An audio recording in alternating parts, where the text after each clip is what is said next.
Alors, question. Je commence un traitement pour mon TDAH.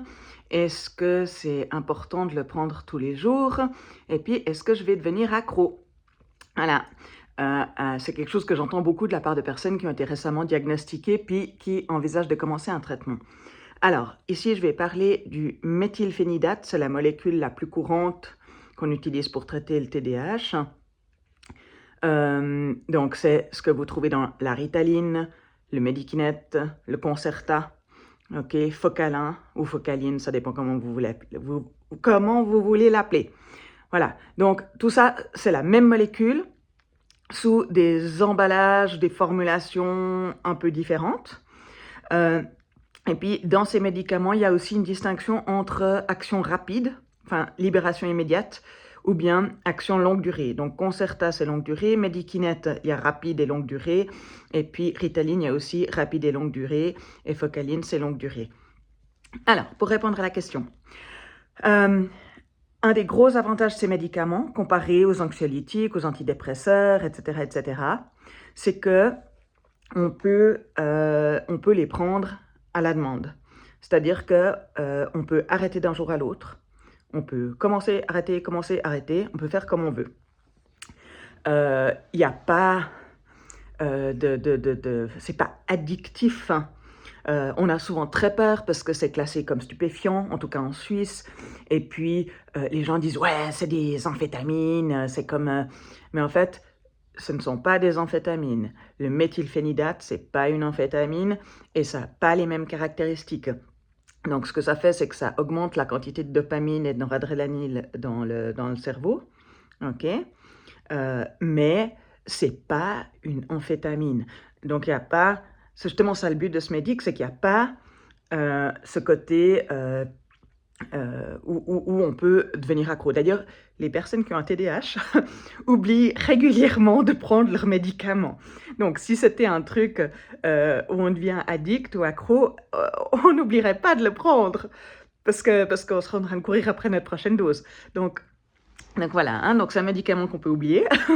Et puis, les antidépresseurs, par exemple, il faut souvent les prendre pendant plusieurs semaines pour que ça commence à faire effet. Et puis, quand on veut arrêter, il faut faire un sevrage. C'est pas le cas avec le méthylphénidate. On peut commencer, clac, du jour au lendemain, et il y a l'effet déjà très vite. Moi, j'ai eu l'effet le premier jour. Hein. Vraiment, le premier jour, c'était « Oh, ma vie a changé ». C'est pas comme ça pour tout le monde. Hein. Il y a des gens pour qui ça prend un peu plus de temps pour trouver la bonne dose, pour apprendre à fonctionner avec la molécule. Et puis, alors, la question, j'y arrive. Est-ce qu'il faut prendre tous les jours? Est-ce qu'on peut prendre tous les jours? Est-ce que c'est bien de prendre tous les jours? Est-ce que c'est bien d'arrêter? Dans le temps, en tout cas, il y avait ces recommandations, surtout pour les enfants, de ne pas prendre pendant le week-end, de faire des breaks. Aujourd'hui, les recommandations vont plutôt dans le sens de prendre en continu. C'est ce que je fais d'ailleurs. Les avantages à prendre en continu, c'est qu'il y a généralement moins d'effets secondaires. Donc, si vous commencez votre traitement pour le TDAH ou que vous avez essayé par le passé, puis que ça ne marche pas très bien, puis que des effets secondaires, machin, mais que vous prenez des fois pas, ça peut peut-être valoir le coup d'essayer de prendre en continu. Les effets secondaires, je parle des effets secondaires mineurs et courants. Hein. Des fois, ça fait des sensations un peu bizarres de la tête. Enfin, moi, je disais, ça mérite même pas le nom de mal de tête. Mais il y a des fois, voilà, la bouche un peu sèche. Moi, j'ai eu ça, la bouche un peu sèche, ça passe. Mais c'est clair que si on est tout le temps en train d'arrêter et de reprendre, d'arrêter, de reprendre, d'arrêter, de reprendre, il n'y a pas de stabilisation qui se fait. Et puis, une autre raison pour prendre tous les jours, c'est que, après, ça dépend, mais normalement, on est mieux on fonctionne mieux. Et puis, moi, j'avais une connaissance qui me disait « Ah oui, mon mari, il a été diagnostiqué, puis maintenant, il a un traitement, puis c'est vachement mieux au boulot, sauf qu'il le prend que pour aller au boulot. Et puis ensuite, le soir à la maison, c'est l'horreur, et le week-end, c'est l'horreur. » On a ça aussi avec les enfants, hein, quand il n'y a plus de couverture. C'est difficile. C'est comme moi, j'ai des appareils auditifs, hein.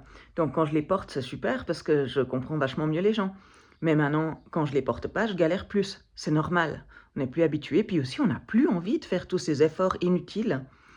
Enfin voilà. Donc, Mon conseil à moi de personne concernée, qui n'est pas médecin, qui n'est pas psychologue, qui n'est pas psychiatre, qui n'est pas pharmacienne, qui n'est rien du tout, c'est ma recommandation perso, qui vaut ce qu'elle vaut, c'est prendre plutôt en continu.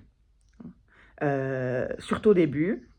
Après, c'est clair, s'il y a des effets secondaires qui sont pas tolérables, eh ben, il faut changer de molécule ou il faut changer de marque. Parce que des fois, il y a des gens, Medikinet, ça leur va pas, mais Ritaline, ça leur va, ou le contraire. Moi, j'ai commencé avec du Medikinet rapide, ça est très bien toléré. Ensuite, j'ai essayé le Medikinet libération prolongée, et là, j'étais pas bien du tout, j'avais des nausées. Alors, je l'avais pris à jeun, ce qu'il faut mieux pas faire, il faut prendre avec un repas. J'avais pris avant le petit-déj, donc c'est peut-être pour ça. Mais voilà, moi je connais des gens qui tolèrent pas ceci ou cela. Alors, il faut se donner la chance d'essayer, il faut se donner un petit peu de temps parce que justement, beaucoup des effets inconfortables, y passent. Voilà, c'était première petite vidéo, série, les conseils de Steph, j'en sais rien, un truc du genre. Voilà. Et puis, si vous avez des questions, les commentaires, si vous voulez que je fasse un petit clip vidéo sur une autre question, dites et je fais. Voilà. Ciao, ciao.